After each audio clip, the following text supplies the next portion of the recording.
Thank you, Mr. Chairman. St. Louis and I are here today to discuss climate, the environment, and the very air we breathe, not just gas stoves. I wish my Republican colleagues were as concerned about Black and brown communities on the front lines of our climate crisis as they are about an appliance. This proposed rule is not a ban on gas stoves. This proposed rule is not a ban on gas stoves. We are regulating indoor air pollution. The climate crisis is happening all around us, and Republican inaction is costing us lives. As lawmakers, we have a moral obligation to prioritize the health and well-being of every person across our country. I represent a community where the threat of climate pollution comes from both inside and outside our homes. In St. Louis City, Black children are twice as likely to test positive for lead in their blood than white children. St. Louis ranks among the highest across our country for rates of asthma, with rates significantly higher for Black residents than white residents. I can only imagine the number of my constituents who are unknowingly being poisoned by their gas stove in the state that it is without this proposed rule being in effect, especially young children, our elders, and people with disabilities who are disproportionately at risk for contracting respiratory illnesses. Let's not forget that many of these gas stoves are not owned by the residents of those homes, but often absentee or corporate landlords. That is a thing. We have a number of housing regulations in place to ensure that renters are kept safe.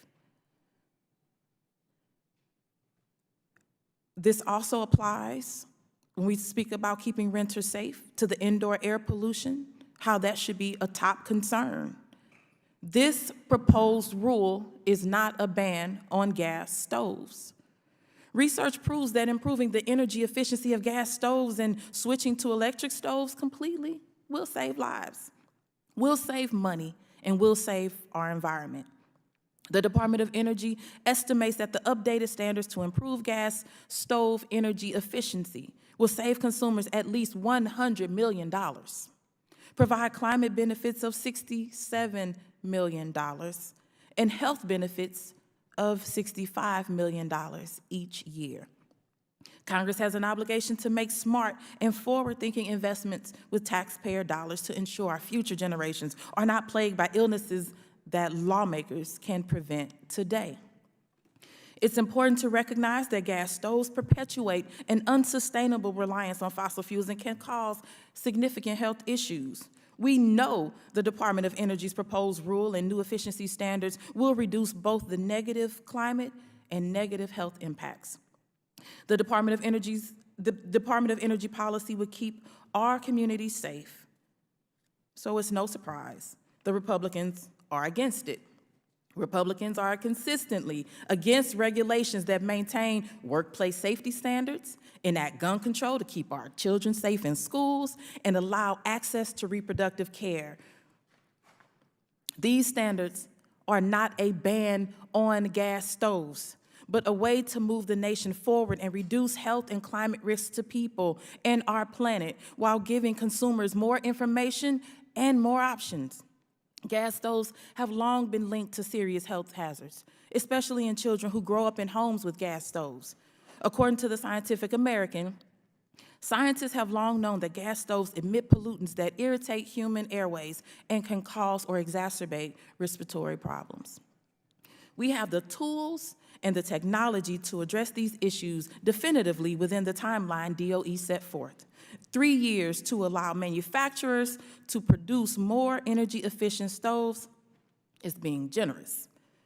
The real work comes in communicating with folks at home and urging them to consider the necessary changes, making these changes to keep their household and their families safe, and working with the administration to ensure every single family has access to safe, effective, and affordable appliances.